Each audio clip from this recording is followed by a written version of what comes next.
Dorothy Callahan had exactly 3 days to decide whether she would marry a man she despised or walk out of her father's house with nothing but the clothes on her back, and the stubbornness God had seen fit to bless her with in abundance. The year was 1874, and the Kansas wind had been blowing hot and mean all summer long, carrying dust from the plains into every corner of the Callahan homestead on the outskirts of Dodge City. Dorothy stood at the kitchen window and watched that dust settle on the sill she had just wiped clean, and she thought that was about the most accurate description of her life she had ever witnessed. No matter how hard she worked to keep things orderly and decent, something always came along to dirty it up again. She was 24 years old, tall for a woman, with dark auburn hair that refused to stay pinned beneath any hat she owned and brown eyes that her mother, God rest her soul, had always called the color of good Kansas soil after rain. She had her mother's wide mouth and her father's stubborn jaw, and together those features made for a face that was striking rather than pretty, arresting rather than delicate. Men noticed Dorothy Callahan when she walked into a room, but they were rarely comfortable about it. Reginald Holt was comfortable about it. He was comfortable about everything, which was perhaps the thing Dorothy found most insufferable about him. Reginald was 41 years old, a banker of some significance in Dodge City, with a brick house on the good side of town and 3 hired men who tended his property and did his bidding. He had iron-gray hair that he kept oiled and combed with the kind of precision that suggested a man deeply afraid of disorder, and he wore his suits even in the middle of summer, as though the heat itself did not dare inconvenience him. He had been widowed 4 years prior, and he had waited what he considered a respectable interval before turning his attention to finding a replacement for the woman he had buried. He had settled on Dorothy with the same methodical efficiency he applied to his business accounts. Her father, Patrick Callahan, had been delighted. Patrick was a man who had once had ambitions and had watched them wither in the Kansas sun, one failed harvest at a time. And now, at 60 years of age, with failing health and a farm that produced less than it cost to run, the prospect of his daughter marrying well was the only bright thing he could see on his horizon. He had shaken Reginald Holt's hand with more warmth than Dorothy had seen him show in years, and he had told Dorothy, with the particular brand of gentle firmness that fathers employ when they have already decided something, that she ought to give the matter serious thought. Dorothy had been giving it serious thought for 3 weeks, and her conclusion had not wavered once. She did not respect Reginald Holt. She could not have articulated the fullness of it then, standing at that dusty window, but she felt it in the marrow of her bones every time he came to call. It was the way he spoke about people who worked with their hands, with a thin contempt he did not bother to fully conceal. It was the way he had once, in her presence, haggled a widow woman down to nearly nothing on the price of her late husband's equipment, because he knew she had no leverage and no alternatives. It was the way he looked at Dorothy herself, not as though she were a person whose thoughts and feelings constituted something real, but as though she were a very fine piece of property he intended to acquire. She could live comfortably in his brick house. She would never go hungry. She would have dresses and a parlor and household staff and all the material evidence of a settled, respectable life. She would rather eat dust. The trouble was that walking away from her father's house meant walking away with nothing, and nothing in Kansas in 1874 was genuinely nothing. There were no positions of comfortable employment open to women of her background in Dodge City. She could take in laundry or sewing. She could find work as a cook in one of the establishments along the main street, where the cattle trade brought rough men and rougher money through in great roaring waves every season. She could school children for the small wage the county offered, if the current schoolteacher's cough proved fatal, which everyone seemed to quietly expect. None of those prospects frightened her nearly as much as they probably should have. What happened on the 3rd day was not something Dorothy had planned or anticipated. It arrived, as most significant things in life do, sideways. She had gone into town to collect a package of thread her father had ordered, which was an errand that normally took less than an hour. But the general store was delayed because a large supply wagon had arrived, and Horace Pickens, who ran the store, was occupied in inventory. Dorothy waited on the covered porch outside, watching Dodge City conduct its morning business. And that was when the trouble at the far end of the street started. She heard it before she saw it, a raised voice, then a crash, then the particular quality of silence that falls over a crowd when something has gone genuinely wrong. Dorothy moved along the porch with the involuntary curiosity that was one of her more inconvenient traits, and she saw that the commotion centered on a horse that had gone down in the street, apparently having stepped into a rut and come up badly lame, and the man who had been riding it, who was now crouched beside the animal and speaking to it in a low, steady voice, while two other men were loudly suggesting that the horse be put down immediately rather than left to suffer. The two men doing the suggesting were not unkind men exactly, just impatient ones. They wanted the street cleared. The fallen horse was an inconvenience to the flow of traffic and commerce. The man crouched beside the animal was a different sort entirely. He was perhaps 30 years old, lean and weathered in the way that men who spend their lives outdoors become, with dark hair that curled slightly at the edges where sweat had dampened it, and a face that had been arranged by sun and wind into something that was neither handsome nor plain but deeply, essentially itself. He wore a worn canvas jacket and working boots and a hat that had seen considerable use, and his hands, Dorothy noticed from several yards away, were moving along the horse's foreleg with a gentleness that was entirely at odds with the noise and impatience surrounding him. "Give me 10 minutes," he said to the impatient men. His voice was even and unhurried. "She came down hard, but it's not broken. 10 minutes and I'll have her up and out of your way." "Mister, this street doesn't stop for a lame horse," one of the men said. 10 minutes, the man said again, and there was something in the quiet certainty of it that made the two men exchange a look and then, without quite deciding to, back off. Dorothy found herself moving closer. She was not sure why. The horse was a dark bay mare with a white blaze, and she was trembling and rolling her eye in distress. But the man's voice was working on her the same way it had worked on the impatient men, slowly, steadily, bringing her down from panic toward something that resembled trust. "Can I help?" Dorothy asked, and she was as surprised as anyone to hear herself say it. The man looked up at her. His eyes were gray, the particular pale gray of a Kansas sky in early morning before the sun has fully committed to the day. He assessed her quickly and without condescension, which was itself unusual enough to notice. "Hold her head," he said. "Just your hand on her neck right here and keep talking. Doesn't matter what, just keep your voice steady." Dorothy crouched in the street in her second-best dress without a moment's hesitation and put her hand on the mare's neck as directed. And she began to talk, which had never in her life been a difficulty. She talked about the morning and the heat and the supply wagon at Pickens's store and the thread her father had ordered, and beside her the man worked the horse's leg with careful, practiced hands, testing and probing, and then slowly, with a series of patient adjustments, helping the mare find her feet again. The horse stood, trembling but standing, and the man ran his hand along her flank with evident relief. "Thank you," he said to Dorothy. "What was it?" she asked, still crouching in the street, looking up at him where he stood. "Twisted, not broken. She'll need rest and she'll need someone to look at it proper, but she'll be all right." He paused. "You're not afraid of horses?" "I grew up on a farm," Dorothy said. "We couldn't afford to be afraid of anything useful." Something moved across his face that might have been the beginning of a smile. "I'm Bernard Warren," he said, and held out his hand. She took it and shook it firmly. "Dorothy Callahan." Bernard Warren. She learned over the next several minutes while he led the mare slowly off the main street toward the livery, was a cattle drover who had been working the trail between Texas and the Kansas railheads for the better part of 7 years.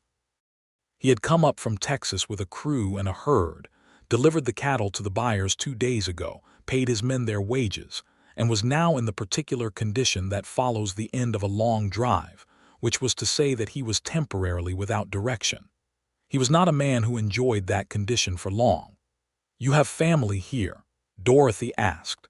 She fell into step beside him without thinking about it, which she would later consider, and which she thought said something about how natural it felt.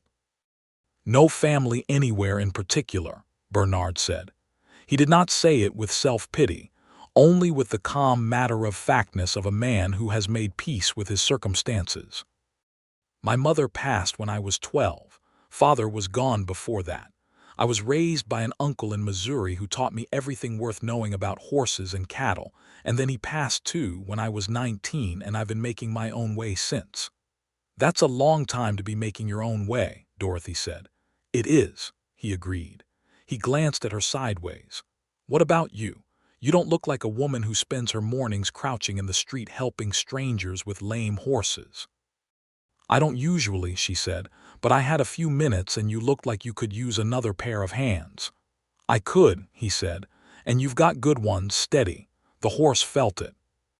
Dorothy was not a woman who blushed easily, but she felt something warm move through her that had nothing to do with the August sun. She helped Bernard settle the mare at the livery and introduce the horse to old Silas Brody, who was the best horseman in Dodge City, and who pronounced the injury consistent with Bernard's assessment and agreed to look after the animal for a week until she was fit to travel. Bernard paid Silas from a worn leather wallet with the careful precision of a man who knows exactly what he has and is willing to spend it on something that matters. When they came back out into the street, Dorothy's thread was still waiting at Pickens's store, and her 3 days were still counting down, and nothing about her situation had changed in any practical sense. But something had shifted, the way things do when you encounter a person whose quality is immediately apparent, the way you can tell good wood from bad wood by the sound it makes, and she found she was not quite ready to walk away from the conversation. "Can I buy you a coffee?" she asked, and she did not care if it was forward or improper because she had been trying to care about proper things for 24 years, and it had not served her particularly well. Bernard looked at her with those gray morning sky eyes, and the beginning of a smile became an actual one. "I believe you can," he said. They sat in the small restaurant run by a woman named Clara Haynes, who made the best coffee in Dodge City and who had the good sense not to hover, and Dorothy learned more about Bernard Warren in 1 hour than she had learned about Reginald Holt in 3 weeks of formal courtship calls. Bernard had been on the Kishom Trail and the Western Trail. He had driven cattle through storms that turned the sky green and floods that turned the river crossings into something from a nightmare. He had lost cattle to rustlers once, 3 years ago, and had tracked them down not out of vengeance but out of the stubborn conviction that the rancher who owned those cattle had a family to feed. He had returned the cattle and declined any reward beyond his wages because, he said, the work was the work and it didn't require extra payment for doing it honestly. He had a particular gift with horses that he could not fully explain and did not try to, saying only that he had always been able to read what an animal needed if he was quiet enough to listen. He listened to people the same way, Dorothy realized. He did not interrupt. He did not redirect the conversation toward himself. When she spoke, he looked at her with an attention that was so complete it was slightly unnerving, as though what she said genuinely mattered, and he intended to understand it fully.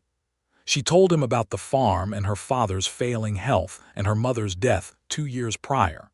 She told him about the schoolteacher whose cough had been worsening since spring. She did not tell him about Reginald Holt, not yet, because it felt like a weight she did not want to introduce into an hour that had been, against all expectation, genuinely light. When they parted, Bernard tipped his hat in the old-fashioned way, the sincere way, not the performative kind that men used when they were going through the motions of courtesy. "It was a very good morning," he said. "Better than I expected it to be."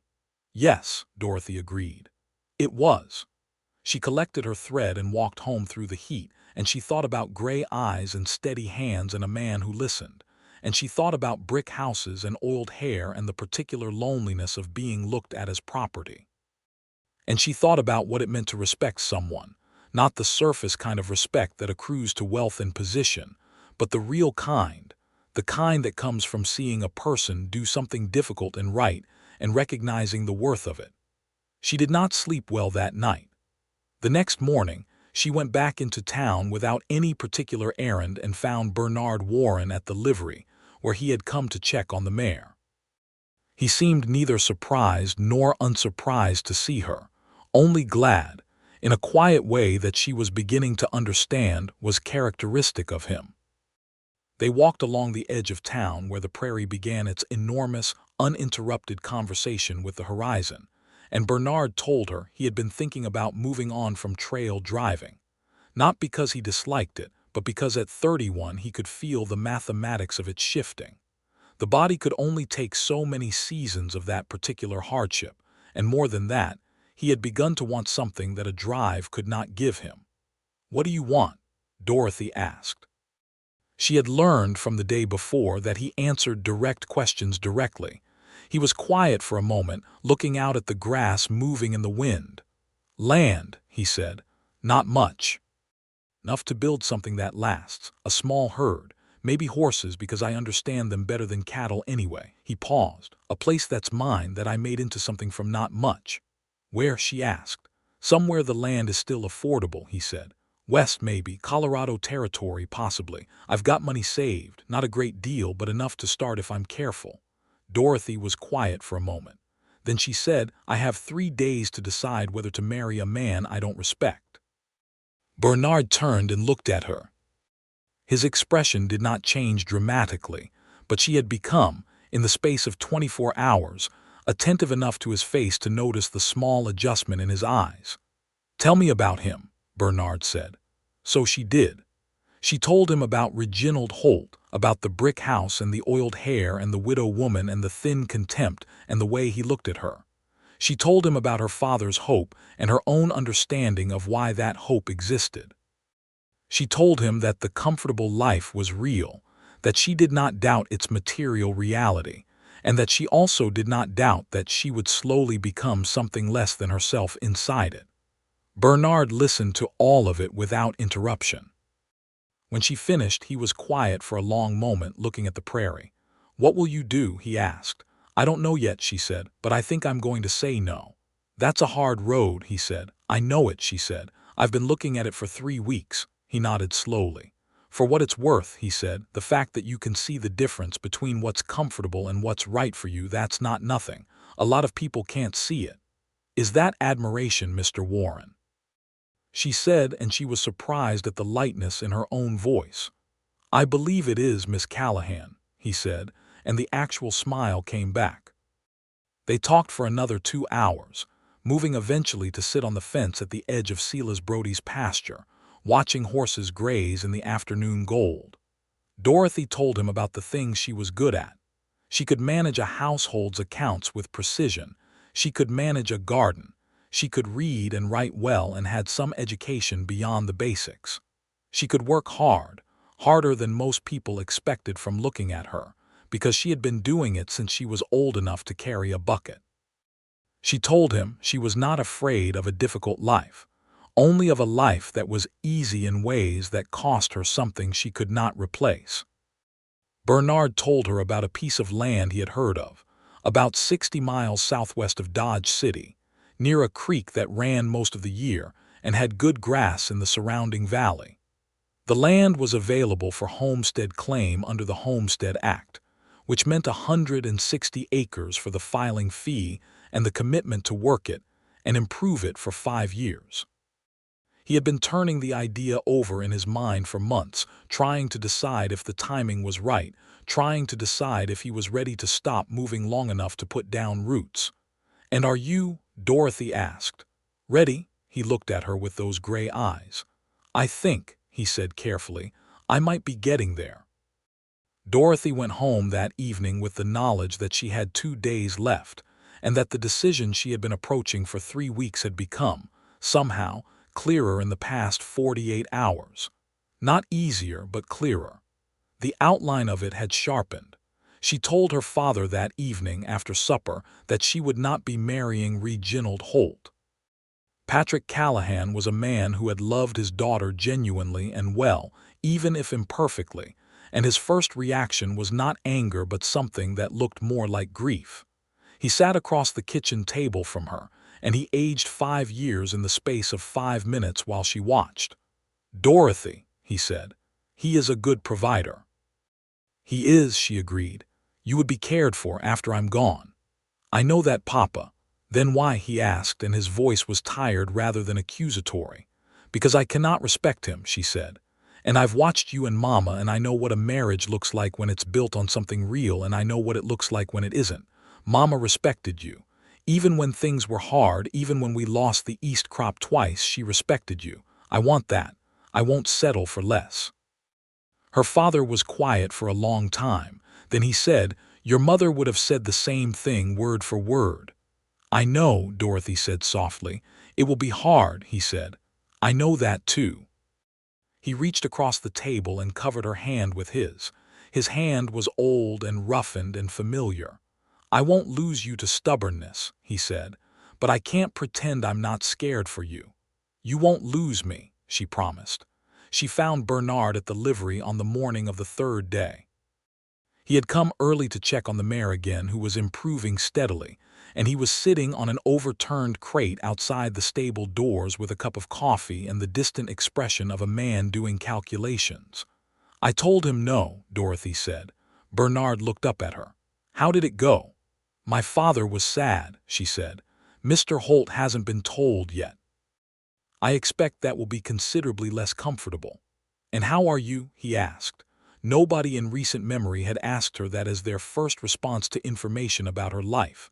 Not her father, not the women she knew in town, not certainly Reginald Holt, who dealt in comfort and provision and had not in their entire acquaintance asked her once how she was. "Frightened," she said honestly, "and more alive than I've felt in a year." Bernard considered her for a moment. Then he said, "I'd like to ask you something, and I want you to know that there's no expectation attached to the asking. You can say no, and I'll think no less of you for it." "All right," she said. "I'm going to file that homestead claim," he said. "Southwest of here near Cottonwood Creek. I'm going out there in 2 days to see the land properly, and I'm wondering if you'd consider not anything improper but just—" He stopped and started again, with the careful deliberateness of a man who is trying to say something true rather than something easy. "I'm wondering if you'd consider coming with me to see it. Not to decide anything beyond whether you want to see it. Just to see it." Dorothy looked at him for a moment, then she said, "I'll need to tell my father." "Of course," he said. Her father, to his credit, did not forbid it. He was old-fashioned enough to worry about propriety and modern enough to understand that his daughter had just turned down a safe life and was going to need some manner of forward motion to replace it. And he was wise enough to know that forbidding Dorothy Callahan anything she had genuinely set her mind to was roughly as effective as forbidding the Kansas wind. He only said, "Be careful," and she kissed his cheek and told him she would. They rode out 2 mornings later on horses borrowed from Silas Brody's stable, the mare being still too tender for long travel, and Dorothy on a steady gray gelding named Colonel, who had the steady temperament of an animal that had long since ceased to be impressed by anything. Bernard had packed provisions with the efficiency of a man accustomed to long travel, and Dorothy had packed her own saddlebag with the practicality of a woman who had never had the luxury of traveling light. The ride southwest took most of the day, moving through the Big Sky country, where the grass rolled out in every direction like a sea that had forgotten to move. Dorothy had lived in Kansas all her life, but there was something about being out in the middle of it, away from the town's edges, that always affected her. The size of it was not diminishing. It was clarifying. All the complicated human business of brick houses and social obligations, and the weight of what other people expected fell away in the face of that enormous, indifferent, beautiful landscape, and what was left was something simpler and more true. Bernard rode beside her without the need to fill all the silence, which she was already learning to appreciate. Pointed out things occasionally. The line of cottonwood trees that meant a water source, the particular way the grass changed color in a depression where the soil held more moisture, a red-tailed hawk riding a thermal high above them with the extravagant ease of something doing exactly what it was made for. "You love this," she said, not a question. "I do," he said simply. "Even after 7 years of it being your office," he smiled at that. "Even so, a man who gets tired of this sky doesn't deserve it." They reached the land in the late afternoon, when the light had turned golden and the creek was shining through the line of cottonwoods, and the valley opened up in the way that certain places do, with a particular quality of welcome, as though the land itself had been waiting to be noticed. Dorothy sat on Colonel at the top of the gentle rise that overlooked the valley and was quiet for a very long time. The creek ran clear and steady over flat limestone. The grass in the valley bottom was thicker and greener than the upland. The cottonwoods were tall and well established, meaning the creek was reliable and had been there for years. The land rose gently to the west toward a low ridge that would serve as windbreak in the winter. There was good stone along the ridge, the kind that could be quarried and used for building. It was not easy land. It would take years of hard work to make into anything. But it was honest land, and it was beautiful in the way that honest things are. "It's good," she said. "Yes," Bernard agreed. "Where would you put the house?" she asked. He pointed to a level spot near the creek, far enough back from the water to be safe in flood but close enough to be practical. "There, with the ridge to the west, the garden on the south side where the sun reaches longest." Dorothy turned Colonel to face him. She looked at Bernard Warren in the golden afternoon light, this man she had known for 3 days, and she thought about what she knew of him, which was not very much and also somehow quite a lot. She thought about the way he had spoken to the lame horse. She thought about the way he had listened to her without redirecting everything back to himself. She thought about his hands on the horse's leg, gentle and competent and absolutely present. She thought about the widow woman and the haggled price and the thin contempt. And then she thought about Bernard declining extra payment because the work was the work, and it didn't need reward for being honest. She thought about what it meant to respect someone. "I'd like to help you build it," she said. Bernard was very still for a moment. The evening wind moved through the cottonwoods with a long, soft sound. "Dorothy," he said carefully. "I'm not speaking impulsively," she said. "I've been thinking about little else for 3 days. I can manage accounts and I can garden and I can work hard and I'm not afraid of this life. I need a forward direction as badly as you need someone who understands what you're building. I'm not suggesting anything improper. I'm suggesting a partnership, honestly and squarely, between 2 people who seem to be moving in the same direction." He looked at her for a long moment. "You've only known me 3 days," he said. "I know," she said, "but you've shown me more of who you are in 3 days than most men show in 3 years, and what I've seen I respect." There was a weight to that word between them because she had told him about Reginald Holt and the comfortable life and the absence of respect, and they both understood what she meant by its presence here. "What would your father say?" Bernard asked. "He would say be careful," Dorothy said. "Which I intend to be. But he would also say that I'm 24 years old and I've known my own mind since I was 8, and there's no use arguing with it." Bernard was quiet for a moment more. Then he looked back out at the valley, at the creek catching the last of the light, and she could see him making the kind of decision that a man who has been alone a long time makes when something genuine presents itself, with the particular mixture of certainty and terror that comes with it. "I intend to court you properly," he said. "If you're willing, not rush you into anything, but honestly and with intention." "That's all I've ever wanted," Dorothy said. They made camp that night near the creek, properly and decorously, with Dorothy's bedroll on one side of the fire and Bernard's on the other. And they talked until the stars were very thick overhead, and the coyotes were making their commentary from somewhere out in the dark. Bernard told her about Missouri and his uncle, a man named Gideon Warren, who had been both gruff and kind in the paradoxical way of certain men who have had difficulty in their lives, and have come out the other side of it not bitter but honest.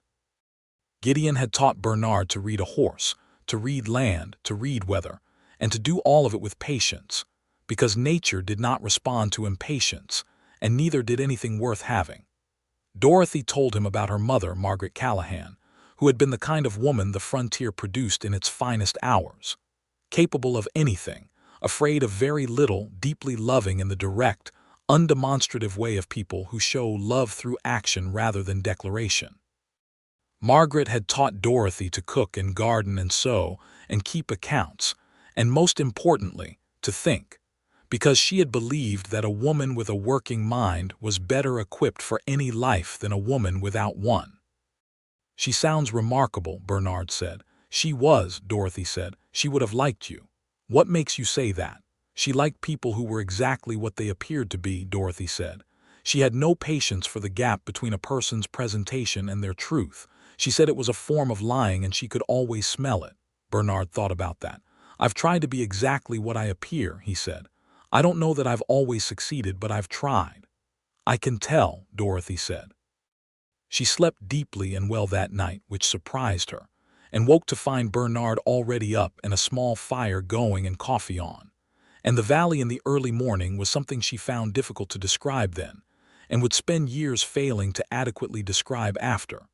The way the mist sat low over the creek, and the cottonwoods were black silhouettes against a sky that was going from dark to lavender to rose, and the birds in the trees were making the cautious, tentative sounds of creatures not yet certain the night was fully over. "I want this," she said, looking at it. She meant the land and the morning and all of it. "So do I," Bernard said, handing her a cup of coffee. Their hands touched briefly when she took it. Neither of them remarked on it. They rode back to Dodge City that day with the understanding between them that was not yet quite a plan, but was something more than a possibility. Bernard filed the homestead claim at the county land office 3 days later, paying the $14 filing fee and recording his intention to settle and improve the land near Cottonwood Creek. The clerk stamped the paperwork with the particular bureaucratic flourish of a man performing an act that he understood was significant, and Bernard folded the papers and put them in his jacket pocket and came out of the office squinting into the bright morning. Dorothy was waiting outside. "It's done?" she asked. "It's done," he said. "Good," she said. "Then let's talk about what needs to happen next." What needed to happen next was considerable, and they talked about it over several evenings that became a ritual of their own. Dorothy, with her father's approval and her own clear-eyed practicality, began making lists. The supplies that would be needed to establish a homestead from nothing, the tools and seed and basic provisions, the materials for a shelter that could get them through the winter. Bernard, with his 7 years of accumulated trail wages and his careful relationship with money, did the arithmetic and found that they had enough to start, barely, if they were disciplined. In the meantime, they courted in the traditional sense, which in Dodge City in 1874 meant that Bernard called at the Callahan farm on Sunday afternoons and Patrick Callahan sat in the parlor pretending to read, while his daughter and the drover sat on the porch and talked. And gradually, Patrick Callahan stopped pretending to read and started actually reading, because there was something in the quality of Bernard Warren's attention to his daughter that addressed his deepest concern, which was not about money or position, but about whether this man would see Dorothy and value her and treat her as the extraordinary person she was. Bernard did all of those things without performance or effort. Patrick watched him listen to his daughter and saw a man who understood that listening was not passive, who asked questions that showed he had been paying attention, who disagreed with her sometimes on practical matters, with the direct honesty of someone who respected the person he was disagreeing with too much to simply defer. They argued once mildly about the best approach to the roof design for the planned structure, Dorothy having read something on the subject in a builder's handbook she had found at the Dodge City Library, and Bernard having actual experience to draw on, and they worked their way to a solution that incorporated elements from both perspectives. And Patrick, watching through the parlor window, put down his book and felt something in him settle. Reginald Holt had not taken Dorothy's refusal graciously. He had made the rounds of Dodge City's social circles with a carefully managed narrative about Dorothy's poor judgment and ingratitude, which found some audience among people who had already decided opinions about women who rejected good offers. Dorothy heard the talk and felt it land, because she was not impervious to social opinion no matter how much she wished she could be. But she had made her decision on the foundation of what she believed was true, and the foundation did not crack under the weight of gossip. She did have one direct encounter with Holt, unavoidable, at the general store in early September, and it was brief and cold and illuminating. He looked at her with the contempt that had previously been thin enough to conceal and was now, freed from the necessity of concealment, fully visible. "You'll find that sentiment has a poor exchange rate on the frontier, Miss Callahan," he said. Dorothy looked at him with complete steadiness. "I'll remember that, Mr. Holt." She told Bernard about it that Sunday, and he listened without interrupting. "Are you all right?" he asked when she finished. "Entirely," she said. Seeing him clearly made it easier, not harder. "I needed to know I hadn't imagined it." "You hadn't," Bernard said. "I know," she said. "I never thought I had, but it's good to be sure." He reached across the porch railing and covered her hand with his, briefly, the way her father had done at the kitchen table, except that this had an entirely different quality to it, warm and deliberate and full of meaning.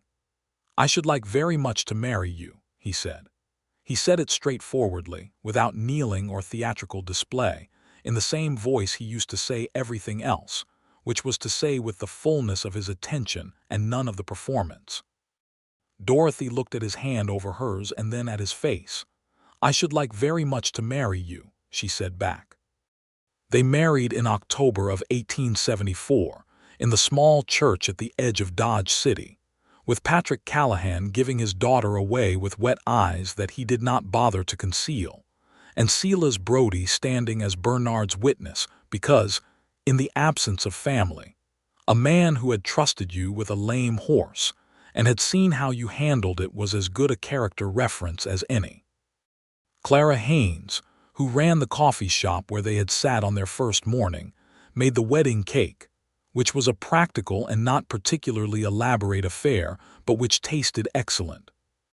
Dorothy wore her mother's dress, altered to fit her taller frame, and carried a small bunch of prairie wildflowers that Bernard had ridden out before dawn to collect from the edge of the plains, where they grew in small, determined clusters in the autumn grass.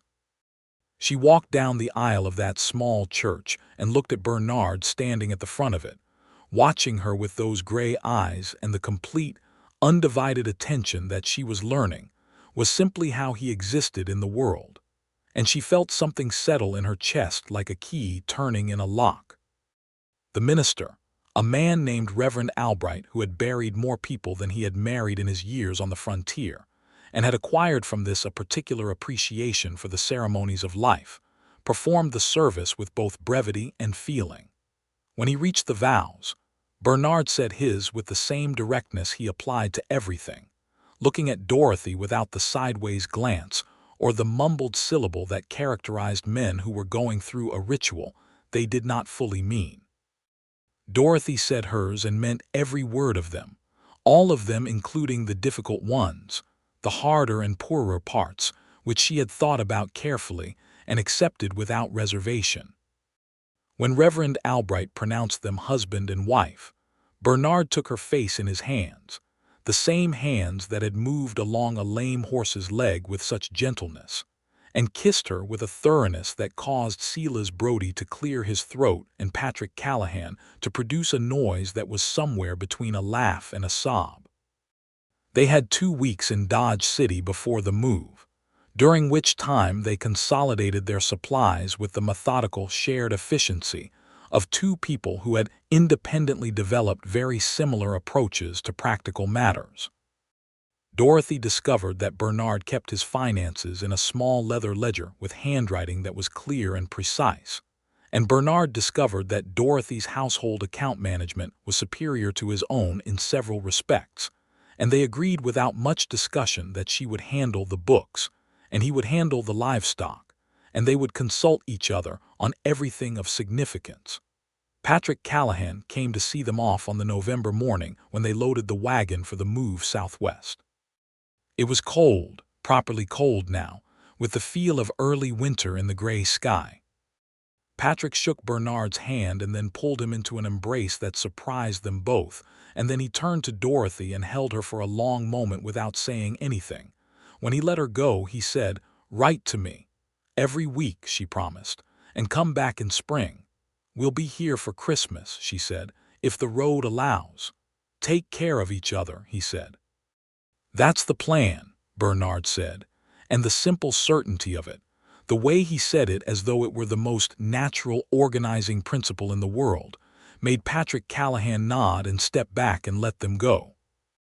The drive southwest took 3 days because they were now moving with a fully loaded wagon rather than riding light, and the November ground was becoming complicated with frost and mud in alternating misery. Bernard drove the wagon and Dorothy sat beside him on the bench, bundled in every practical layer she owned, and they talked and were sometimes quiet and were both, in different ways, experiencing the particular quality of beginning. The land, when they reached it, looked different in November than it had in August. The golden grass was pale and flattened now, and the creek ran quieter and darker, and the cottonwoods were bare. But the bones of it were the same, the good bones, the ridge to the west and the level ground near the water and the open sky, and Dorothy looked at it and said, "Let's get to work." They spent the first week building a shelter, which was brutal work in the cold. Bernard had planned it carefully, using the stone from the ridge, and Dorothy was beside him every day, doing everything from mixing mortar to hauling stone to noting in the account ledger the quantities of each material used against their dwindling supply budget. They slept in the wagon the first nights, bundled together for warmth with the enormous, simple practicality of survival, and Dorothy learned that Bernard slept deeply and did not snore and woke before dawn every morning with the same unhurried readiness that characterized everything else about him. The walls went up slowly and then the roof, which was a compromise design that incorporated Dorothy's reading and Bernard's experience and proved, over the years, to be sound. They chinked the walls against the wind and hung the door that Bernard had brought in the wagon, a proper door of solid wood, because he had said that a home needed a real door, and Dorothy had agreed with the particular conviction of someone who understood that some things that seem small are not small at all. They built a fireplace last, which Bernard knew how to do and which provided, on the first cold night it was operational, a warmth and light that made the single room of that first small stone house feel, with the accumulated conviction of imagination and hope, like everything it was going to become.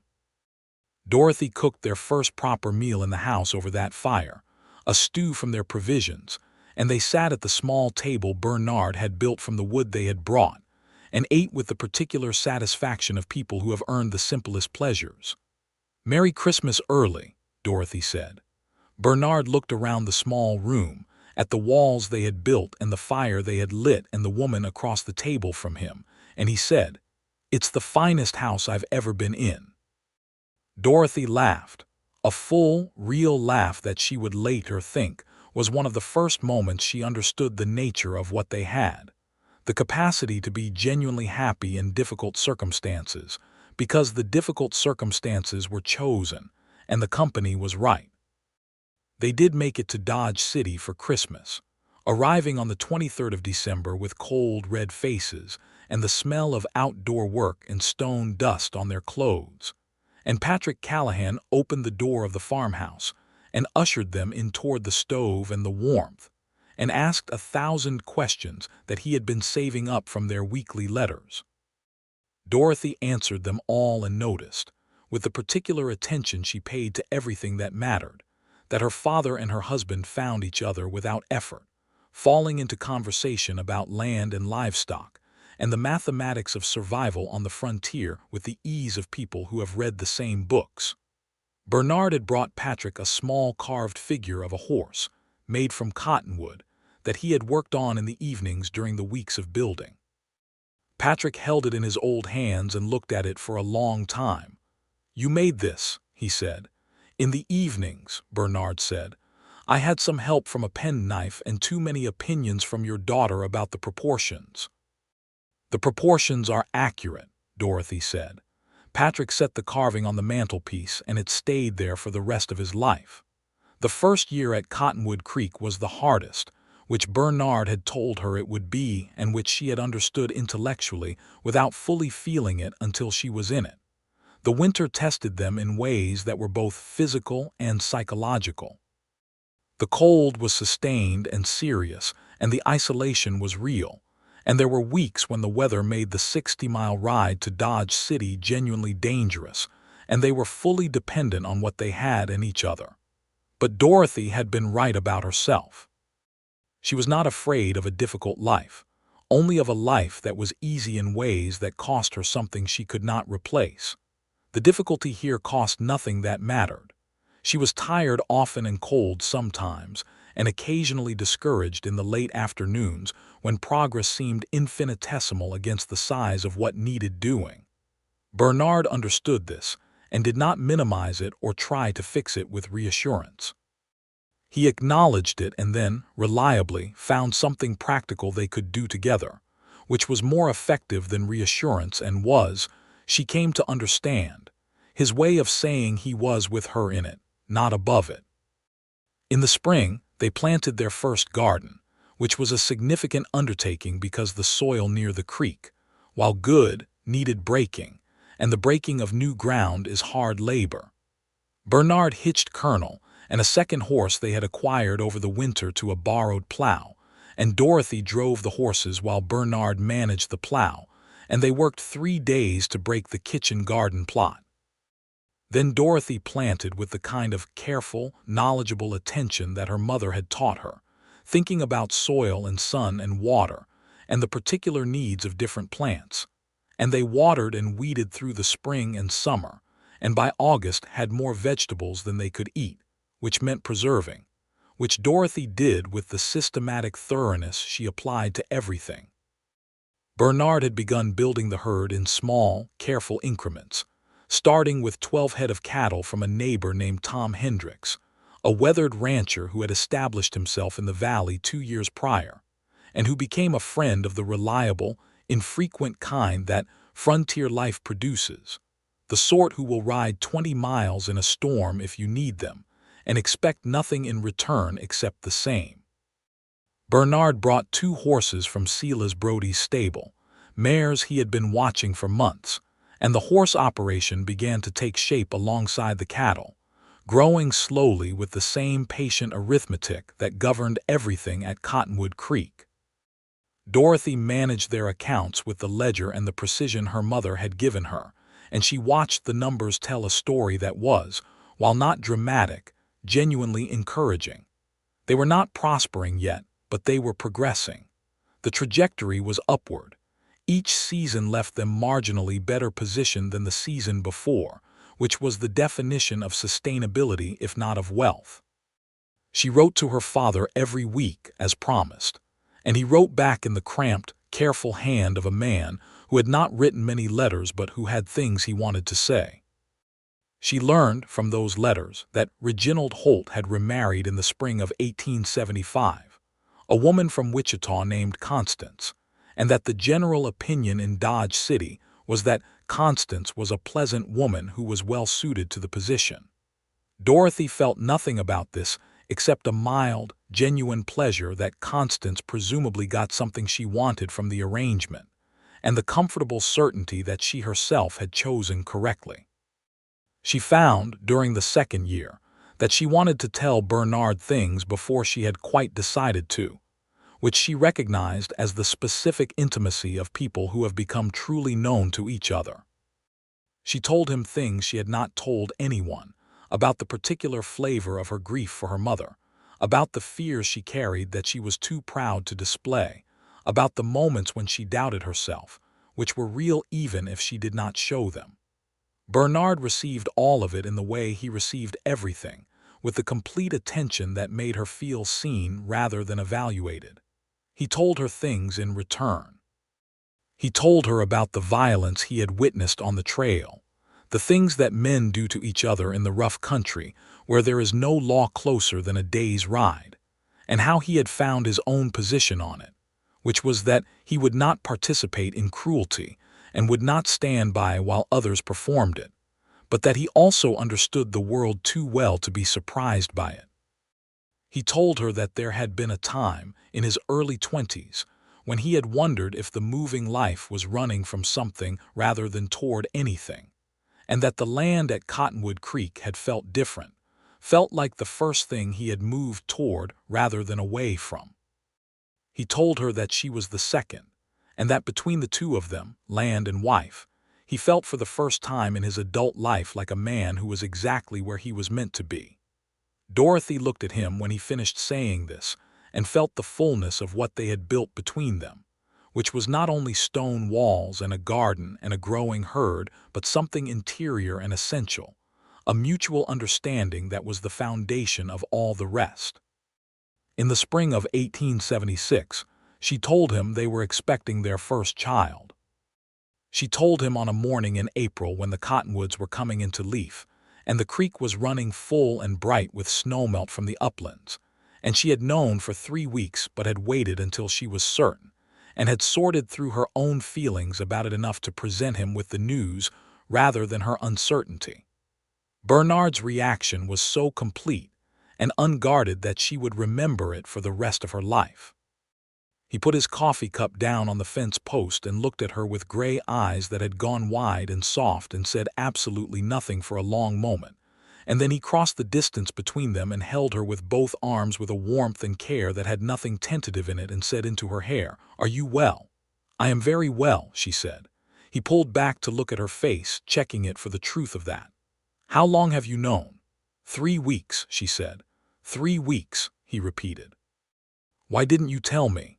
"I was thinking about it," she said. He smiled, the full actual smile, and then he kissed her temple and said, "I imagine you needed to think about it."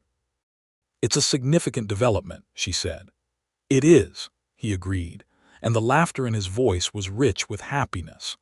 Their son was born in December of 1876 in the stone house at Cottonwood Creek, with Tom Hendricks's wife Marta serving as midwife, because Marta had delivered half the children in the valley and had hands as calm and competent as anyone Dorothy had ever encountered. The birth was long and hard, as first births often are, and Dorothy met it with the same tenacity she brought to everything, and Bernard was there for all of it in a way that was unusual for men of the time, present and steady, and not above doing whatever was asked of him without complaint. They named the boy James Patrick Warren, James for no particular reason except that it suited him immediately on arrival, and Patrick for Dorothy's father, who made the cold winter ride from Dodge City 10 days after the birth and sat in the stone house with his grandson in his arms, and wept without any attempt at concealment. Patrick Callahan's health had been declining for 2 years, a slow and quiet decline that he reported in his letters without dramatics, and which Dorothy read between the lines of.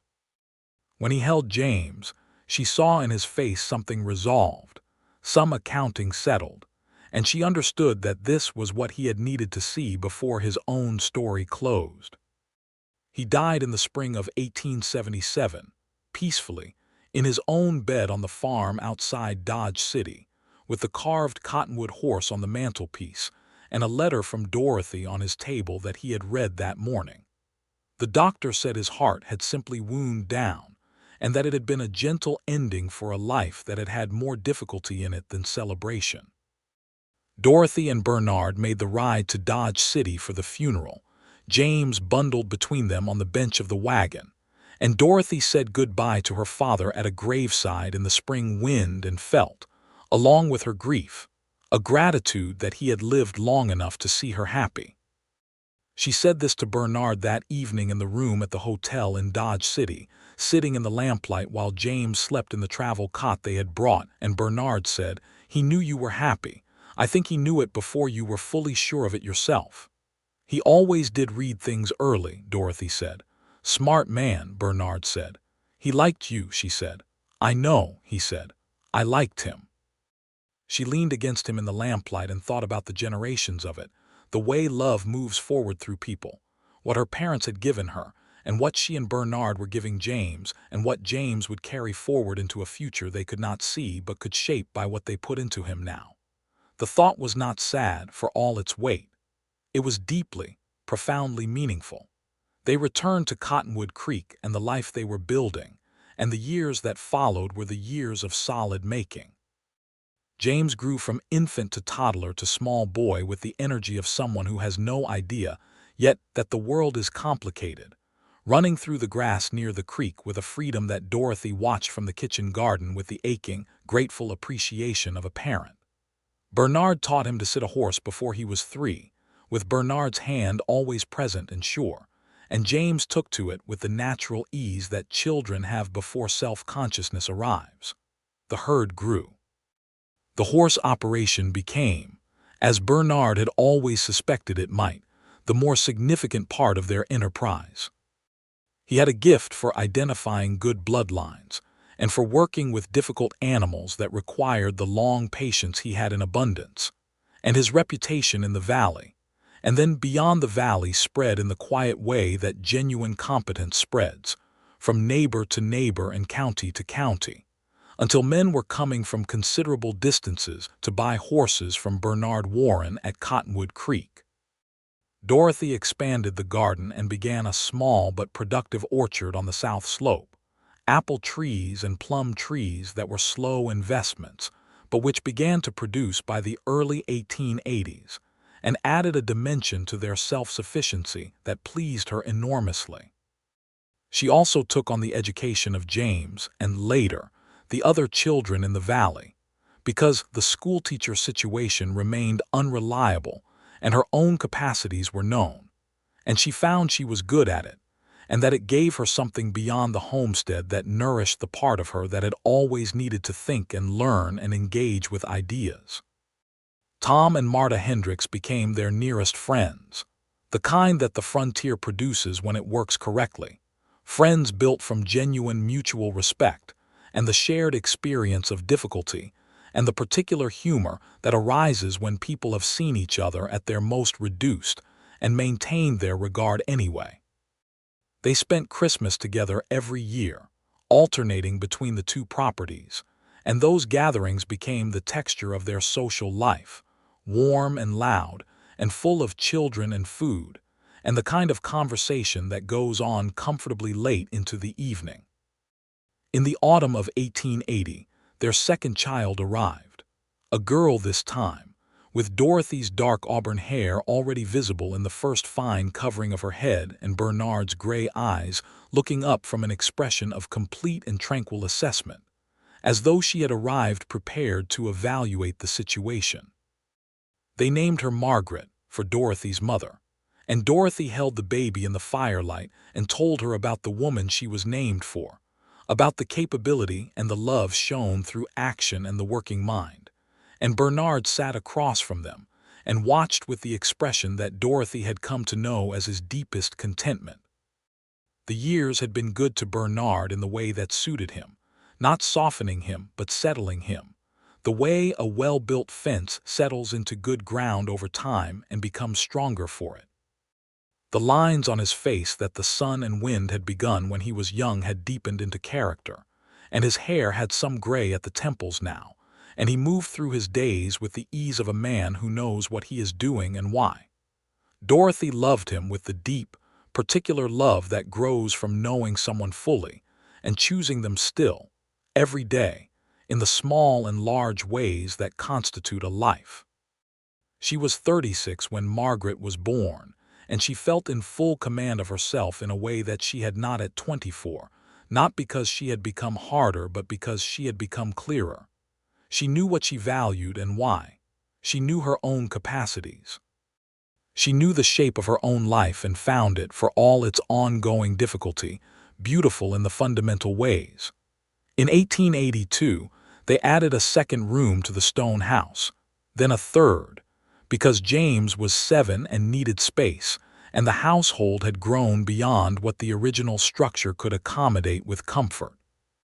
Bernard built the additions with the same care and thought he had brought to the first walls, and Dorothy, who had learned a great deal about construction in the intervening years, contributed with real competence now rather than the willing but inexperienced help of the early days. James, at 7, was an earnest and serious assistant who handed tools with great solemnity and asked questions that were more perceptive than his years suggested. "Why do we use this stone?" he asked Bernard one afternoon, turning a piece of limestone in his small hands. "Because it's what's here," Bernard said, "and because what's here is usually the best material for the place it's in." James considered this. "Is that why we're here? Because this is what was here?" Bernard and Dorothy exchanged a look over his head. "We're here," Bernard said carefully, "because we chose this place.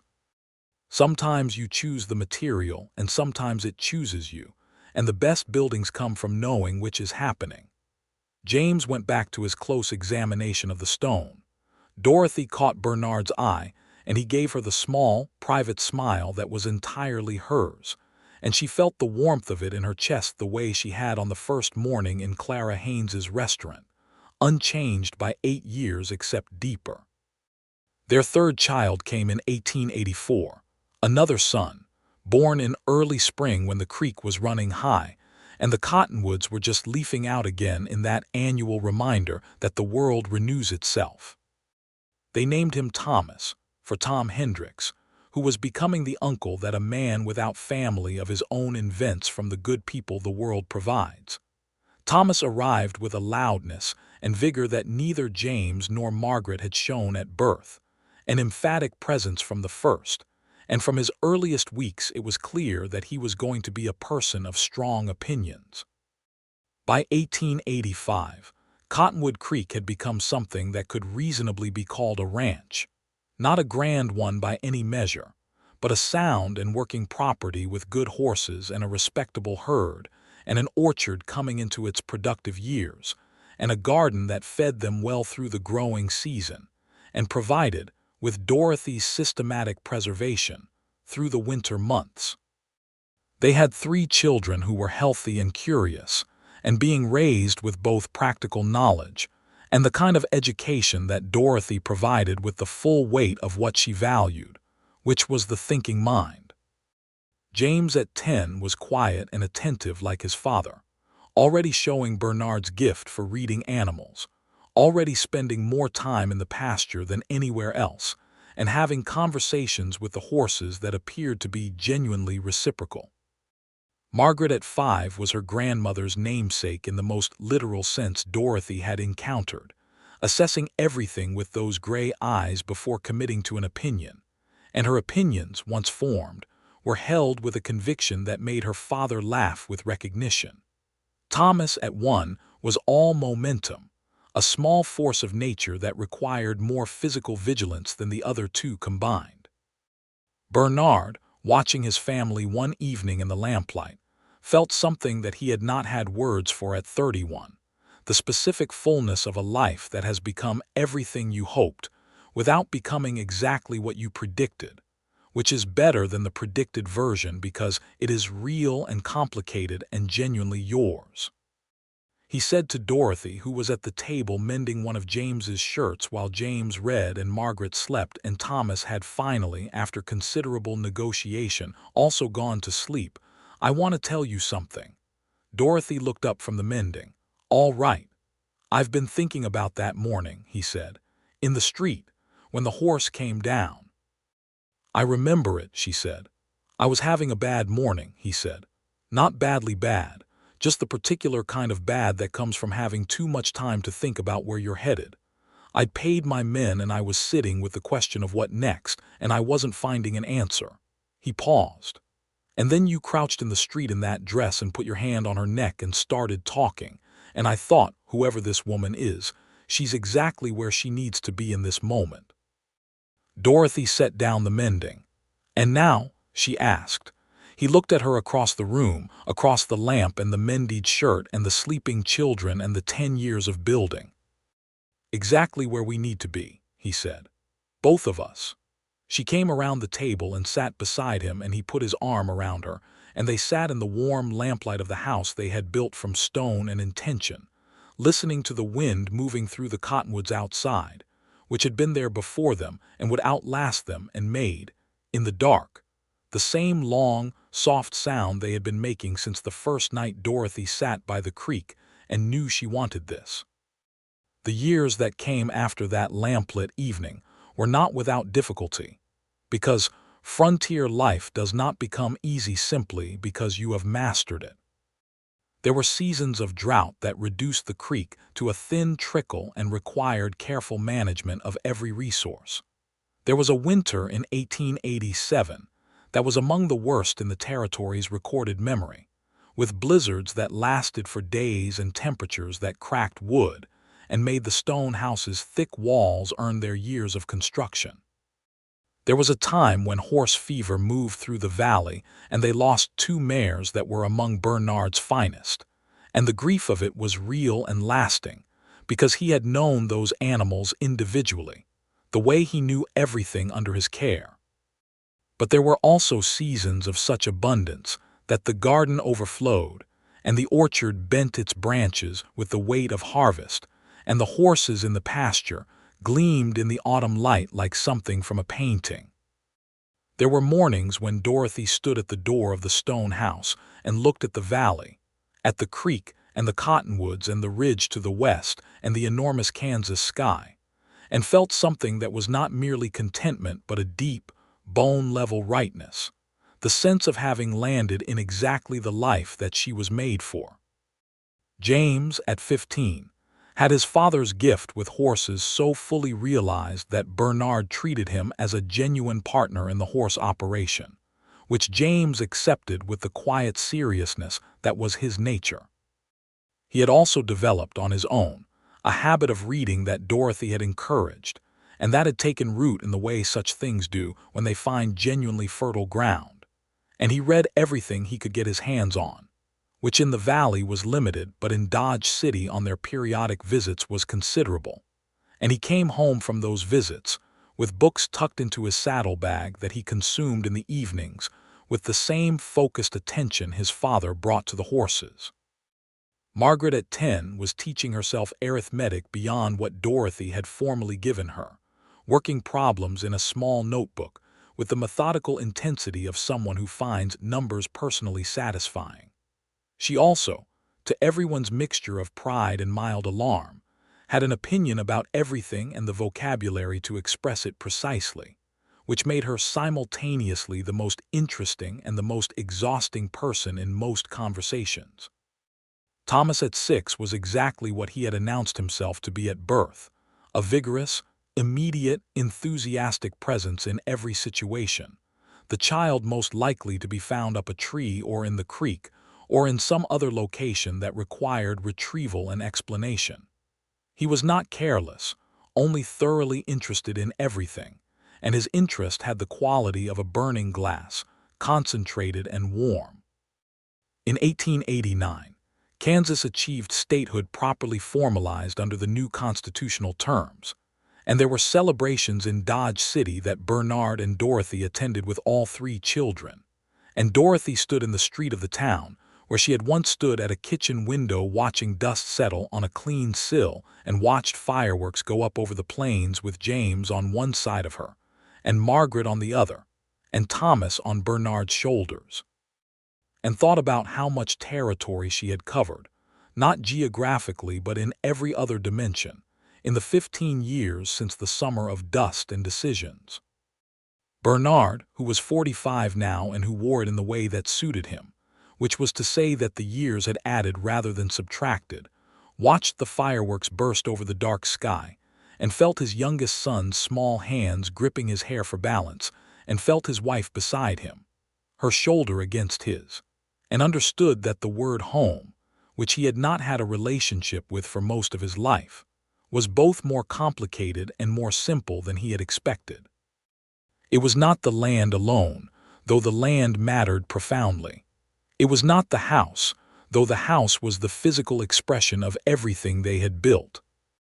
It was this, exactly this specific constellation of people in a specific place at a specific moment, temporary and irreplaceable and entirely worth every difficulty of every hard year. Dorothy found him looking at her rather than at the fireworks and raised an eyebrow. "The fireworks are the other direction," she said. "I know," he said. She leaned up and kissed him, briefly and warmly, and Thomas, on his shoulders, made a sound of profound objection to this development, which made Margaret say something dry and observational that made James laugh and Bernard laugh and finally Dorothy laugh. And the fireworks burst overhead in green and gold while they stood in the street of Dodge City laughing. Tom Hendricks, standing nearby with Marta, watched this and said to his wife, "You know, I remember when Bernard came through the valley with his homestead papers and nothing else. I thought he'd last 2 winters. And," Marta said, "and I was wrong," Tom said comfortably, "as it turned out." Back at Cottonwood Creek in the weeks and months after the statehood celebrations, life continued in the good and daily way of a well-built thing. The horse operation had become the primary income, with Bernard's reputation for quality breeding and patient training extending into Colorado and Nebraska, and buyers sometimes rode considerable distances to see what he had available. James worked beside him with the genuine competence of a young man who had been learning since he could walk, and who had, in addition to the inherited gifts, a scholar's habit of thinking through problems systematically that complemented Bernard's intuitive approach in ways that made the operation more than the sum of its parts. Dorothy, in the autumn of 1890, enrolled Margaret in a proper school in Dodge City for a term, arranging for her to board with Clara Haynes, whose coffee shop had long since expanded into a proper restaurant, and who had become a friend of decades. Margaret at 15 was academically far beyond what Dorothy could continue to provide at home, and the arrangement, while painful in the particular way that all partings from children are, was also undeniably right. Dorothy put her daughter on the stage to Dodge City with a letter of introduction to Clara and a letter of instruction to Margaret that ran to 4 pages of dense, affectionate, thoroughly practical guidance. Margaret read the letter on the stage and then read it again, and then folded it carefully and put it in the inside pocket of her coat, which was where she kept things that mattered. She came home for Christmas with the look of someone who has discovered that the world is larger and more interesting than anticipated, and who has no intention of returning to a smaller version of it, which was exactly what Dorothy had hoped, and which Bernard recognized immediately upon her arrival, because it was the same thing he had seen in her mother on a fence outside Dodge City 16 years earlier. "She's going to go further," he said to Dorothy, after Margaret had gone to bed that night. "Good," Dorothy said. "You don't mind." "I pushed her out the door myself," Dorothy said. "Of course I don't mind," he smiled. "She has your eyes," he said, "and your mind." "She has your stubbornness," Dorothy said, "which is more than I gave her." "Stubbornness I gave her," he agreed. "You gave her the directness." "Together we produced a formidable human being," Dorothy said. "Together," Bernard agreed with the quiet pleasure of the word. In the spring of 1891, they hosted James's engagement to a young woman named Ellen Pratt, the daughter of a neighboring rancher who had come to the valley in 1884, and who had grown up alongside James at a distance that had gradually, in the way of frontier young people who do not have many options and do not need many when the right one is present, closed to an engagement. Ellen was steady and capable, and looked at James with the undefended directness that Dorothy recognized as the real thing, and she welcomed her with warmth. The wedding was at Cottonwood Creek in June, with the creek running full and the cottonwoods in full leaf, and the valley filled with neighbors and the Hendricks family and Clara Haynes, who came from Dodge City for the occasion and who sat beside Dorothy at the ceremony, and held her hand during the vows in the way of old friends who know when holding a hand is the right gesture. Dorothy watched her son and his new wife, and thought about October in a small church in Dodge City and a borrowed dress and cottonwood flowers, and the line of continuity between that morning and this one felt both very long and very short.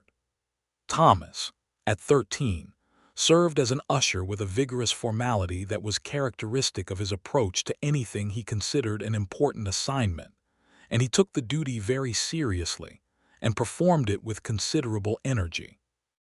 Margaret, home from her second term of schooling, stood in the wedding party with the composed dignity that was becoming her manner in the world, and gave a toast at the celebration afterward that was funny and warm and exactly right, and which made Bernard look across the table at Dorothy with the specific expression of a man overwhelmed by his own good fortune.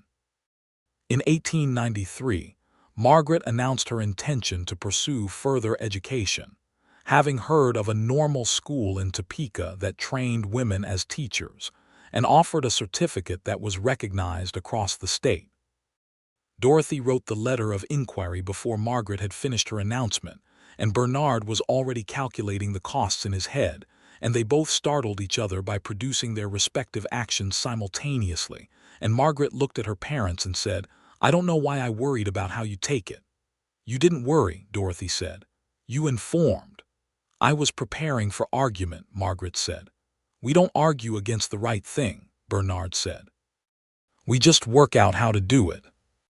Margaret left for Topeka in September of 1893 with a trunk of clothes and a stack of books and the accumulated weight of everything her parents had given her, which she would spend her whole life deploying with the precision they had taught her.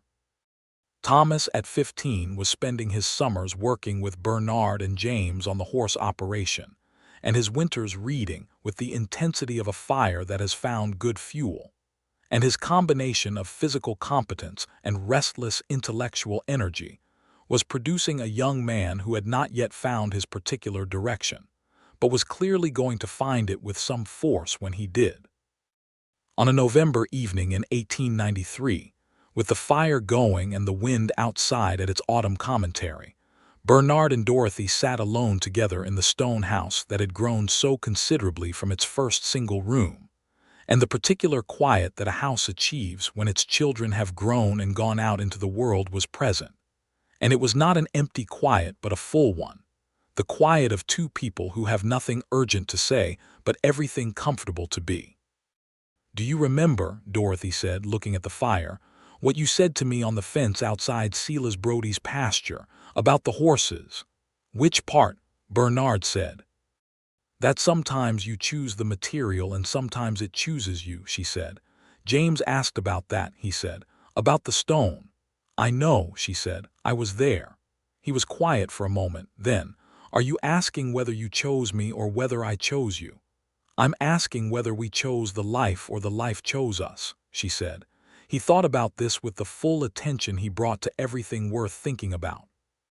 "I think," he said finally, "that we walked into the same place at the same time and recognized each other, and then we chose together. Every day since." Dorothy looked at him in the firelight, this man of 50 now, with the gray at his temples and the deep lines of the sun on his face, and the hands that had built this house and raised those children, and touched her with consistent, genuine tenderness across 19 years of a life she had chosen over a comfortable one. And she felt, as she had felt from the second morning when she had gone into town without an errand and found him at the livery, that the full value of what she had was nearly too large to hold. "I chose a hard life," she said, "over the comfortable one." "I know," he said. "It was the easiest decision I ever made," she said, "once I understood it clearly." He took her hand across the arm of the chair. His hand was warm and familiar and entirely Bernard, and she turned hers over to hold it properly. "For me too," he said. They sat like that for a long time while the fire burned and the wind made its November sound in the cottonwoods outside, those trees that had been there when they arrived and would be there long after, witness to everything, indifferent and magnificent. James and Ellen had their first child in the spring of 1894, a son they named William, and Dorothy became a grandmother with the particular sensation of becoming something you had known intellectually was coming, but which arrives with a quality of astonishment anyway. She held William in the stone house where James himself had been born and looked at Bernard holding his grandson, this lean, gray-templed man who had crouched in a Dodge City street 20 years ago with his hands on a lame horse's leg, and felt the continuity of it like a river current, moving forward through everything. Bernard looked up and caught her looking at him and said, "What?" "Nothing," she said. "Everything." He understood this completely because he had the same thought. Thomas, at 17, announced that he intended to study law. This announcement arrived with the same vigorous certainty that had characterized everything about Thomas since birth, and it was accompanied by a plan of such detailed ambition that Dorothy suspected he had been working on it for some time, and had only been waiting for the moment of sufficient preparation before presenting it. He had been corresponding, it emerged, with a lawyer in Dodge City who had read law in the East and who had agreed to take Thomas as a reader if he could arrange the situation, which Thomas had apparently been arranging for 6 months. 6 months, Dorothy said. "I wanted to be sure it was possible before I mentioned it," Thomas said, with the perfectly reasonable logic of someone who had grown up watching his mother handle things systematically. Dorothy looked at Bernard. Bernard looked at Dorothy. Then Bernard said, "How much does the reading arrangement cost?" And Thomas produced the figures, which he had prepared in a neat table, and they discussed it practically and agreed that it was manageable. And Thomas left for Dodge City in September of 1894 with his father's handshake and his mother's embrace, and the additional weight of being told, by both of them and with complete honesty, that they were proud of him. By 1895, Cottonwood Creek was its own small world, a working ranch with 3 generations of Warrens in its orbit, and a house that had grown room by room from the single chamber Bernard had built in the cold November of 1874. The orchard Dorothy had planted in the early years was fully mature and productive, the apple trees heavy in the autumn with fruit that smelled of everything good about the harvest season. The garden had expanded and refined over 20 years of Dorothy's patient management into something genuinely impressive, a kitchen garden of real abundance and artistry. Bernard was 60 years old and working at the pace of a man who has learned to work with his body rather than against it, which meant more deliberately, and with the deeper knowledge that comes from the accumulated understanding of decades. His reputation with horses had outlived the immediate valley and even the county, and there were letters occasionally from people in distant places who had heard of his breeding operation and wanted to discuss particular lineages. He answered them all, at the kitchen table in the evenings, in the clear and precise handwriting that Dorothy had always found beautiful. She was 51 herself, and she carried her years the way she carried everything, directly and without apology. Her dark auburn hair had threads of silver through it now that she had made her peace with on the grounds that they were earned. She was still tall and still striking and still possessed of the wide mouth, and the strong jaw and the brown eyes that her mother had called the color of good Kansas soil after rain, and when she walked into a room people still noticed, though the quality of the noticing had changed from the arresting to the substantial, the way buildings become part of a landscape, essential rather than novel. Margaret was teaching in Dodge City by 1895, at the school where Dorothy had once imagined herself teaching in the worst-case version of the life she had nearly accepted. Margaret was an extraordinary teacher, by all accounts, because she had her mother's precision and her father's patient attention and her grandmother's belief that a working mind was the most important thing you could give a person. She came home to Cottonwood Creek for the summers and brought books and conversation, and by 1896, a quiet, thoughtful young man named Henry Cole, who taught mathematics and who looked at Margaret with the undefended directness that Dorothy had once recognized in herself and in Ellen, and which she recognized again now with the same response, which was welcome. Thomas passed his bar examination in 1897 and hung out his shingle in Dodge City, a town that was by then considerably quieter than its cattle trade heyday, but which still had enough legal business to keep a sharp young lawyer meaningfully occupied. He was 22 and fierce with principle in the way of young lawyers who have read their Blackstone and their constitutions, and have not yet had idealism fully tempered by reality, which was appropriate, and which Dorothy would not have changed even if she could have. At Christmas in 1897, they were all together at Cottonwood Creek. James and Ellen and young William and the new baby Ellen had delivered in October. Margaret and Henry, who had announced their engagement at Thanksgiving. Thomas with his new suits and his new certainty. And Bernard and Dorothy in the house they had built from nothing over 23 years of work and choosing. The house was full and warm and loud with children and conversation, and the overlapping stories of people who love each other and have plenty to talk about. And Dorothy moved through it all with the ease of someone entirely at home, which she was, in every sense of the word that could be meant. Late on Christmas evening, when the children were in bed and Henry had retired and James and Ellen had gone to the room they used when they stayed over, and Thomas was asleep in his old room, Dorothy and Bernard were again alone by the fire in the way they had been 1,000 evenings before. 23 years, Dorothy said. Since which point? Bernard asked. Since you told me to put my hand on a horse's neck and keep talking, she said. He smiled. You kept talking. I always do, she said. I know, he said. I've always been grateful for it. She leaned against his shoulder in the firelight, in the house they had built, in the life they had chosen.